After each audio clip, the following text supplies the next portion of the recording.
had such men with balls in Ghana until now. This is refreshing coming from the foreign minister of our country. His name is Okuzdeto Ablakwa, for those who don't know much about Ghana's politics. And this happened on Tuesday when the U.S. Senate Foreign Relations Committee chairman, whose by name is Senator Jim Rich, tweeted this, and I quote, ladies and gentlemen, "Instead of a trip to D.C., Ghana's foreign minister should focus on honoring his government's commitment to repay U.S. companies and American taxpayers. We cannot continue subsidizing Ghana while it continues paying far larger debts to China." End of quote. Ladies and gentlemen, what's happening here is that this senator is sending a word of advice or kind of a word of warning to Ghana's foreign minister to not be looking for a visit to the U.S., but instead focus on how Ghana will pay off our debts owed to the USA. This is basically the whole thing, ladies and gentlemen. But this new and young foreign minister we have had a counter advice and sort of a word of caution to this senator. This is his response, and I quote, "This is very rich coming from someone who refuses to engage in same advocacy for the payment of reparations by the U.S. for its despicable and condemnable role in slavery. You will not be allowed to dictate to a sovereign country on how we conduct our foreign policy." Wow. If you need to be reminded, this is Kwame Nkrumah's Ghana, as compared to what you owe us in reparations would be paid when we deem appropriate based on our prudent economic recovery program, even though the debt was not created by the new Mahama administration. He continues to say, "Unlike you, we take responsibility and honor our national obligations." So I ask myself, how much, ladies and gentlemen, I ask myself this one question: how much at all do we owe to the U.S. in debts? Because the minister referred to the amount as measly, which also means small or insignificant.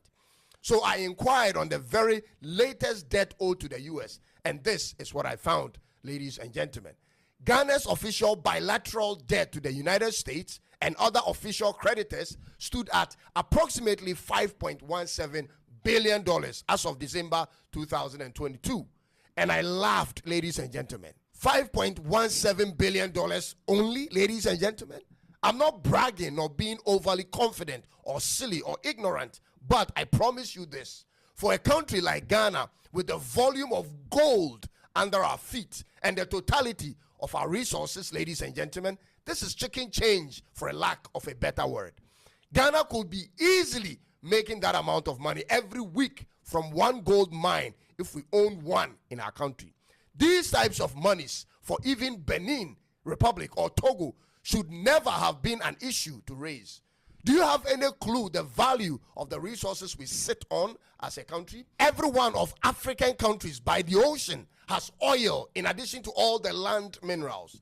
The Middle East only has one, which is oil, and see how transformed and respected they are.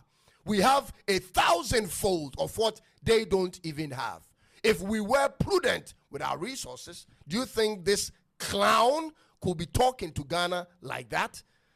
I don't blame him, ladies and gentlemen, when he says they subsidize our loans while we pay China. We shouldn't be owing any country in the first place. Ghana shouldn't be begging for subsidies or protection from anyone, ladies and gentlemen. No African country should be waiting for a Western country to subsidize or protect them from anything on any front, ladies and gentlemen. How can the same people who fund terrorists protect you? The same people who start wars and manipulate our African countries into needing them like they are doing in the Congo and Rwanda, how do you still call them to come to help you, ladies and gentlemen? Africa doesn't need anyone but Africa. We have to be in charge of our security and our future. Somebody needs to share this video with that old senator. For all that we've done for America, that senator shouldn't have been talking that loosely if he studied history in school. When all the black people who run your entertainment and sports industries literally came from Ghana, this is where the Jordans of today and the LeBron James and Serena Williams all originated from. As a matter of fact, ladies and gentlemen, This is where you got all those slaves and industrial hands to work for more than 250 years to build America without compensation. No monthly salaries, no pension fund for them for that long. What are you talking about? The man is old, and old men suffer a lot of memory loss. That is his problem. But this, ladies and gentlemen, on our part, on the part of our foreign minister, this is promising and refreshing to see courage and strength on the continent once again. Ladies and gentlemen, the part I loved the most was when he wrote, "This is Kwame Nkrumah's Ghana." Exactly so. The one man who conquered colonialism and imperialism and set up the whole of Africa on the path to independence. Just one man. This is the country he gave birth to. This is the Ghana who is a leader and has the ability to trigger a continental uprising. Black people must know our history and wake up from this coma we find ourselves in. It is long overdue, ladies and gentlemen. We need to start being responsible to our own development and stop leaving it in the hands of these Westerners. But having said all this, ladies and gentlemen, we don't sit back and fall into the crisis that made us go to America and borrow in the first place. We get up and we get to work. Okuzdeto, you have a lot of work on your hands. I'll tell you this for sure. We have to start developing our manufacturing industries. Where are our fabric industries and plantation farms and steel industries and processing plants? We need to make it a state project and not leave it in the hands of some private sector people. After 33 years of leaving it in the hands of the private sector, in the hands of these same people who have run our country for 33 years, this is how low we have become, allowing for foreigners to hijack our economy. Get up as a state and compete with state corporations. This is what's going to get us there, ladies and gentlemen. See how fast Burkina Faso and Captain Traore, they are moving, how fast they are going. We need that pace. And to you, Mr. Minister, let me use this opportunity to bring this to your attention. Ghana's embassies in Europe are dysfunctional. Ghana's embassies in Europe is bereft of providing assistance to our people at every level. And I have too many people in my DM encouraging me to speak on this subject. This is what is happening, Mr. Ablakwa. Our Ghanaian brothers and sisters who have acquired additional passports from European countries who are attempting to get visas to come home are treated worse than Europeans at our own embassies. They book appointments and are told to wait for months and are spoken to haphazardly without providing any solutions. Meanwhile, Europeans walk in and walk out in seconds holding visas.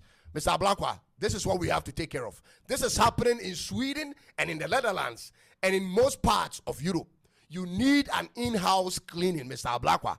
The people working for us in the embassies use phrases, typical phrases as they are there for foreign visitors and investors and not necessarily there for the Ghanaian people. This is not right.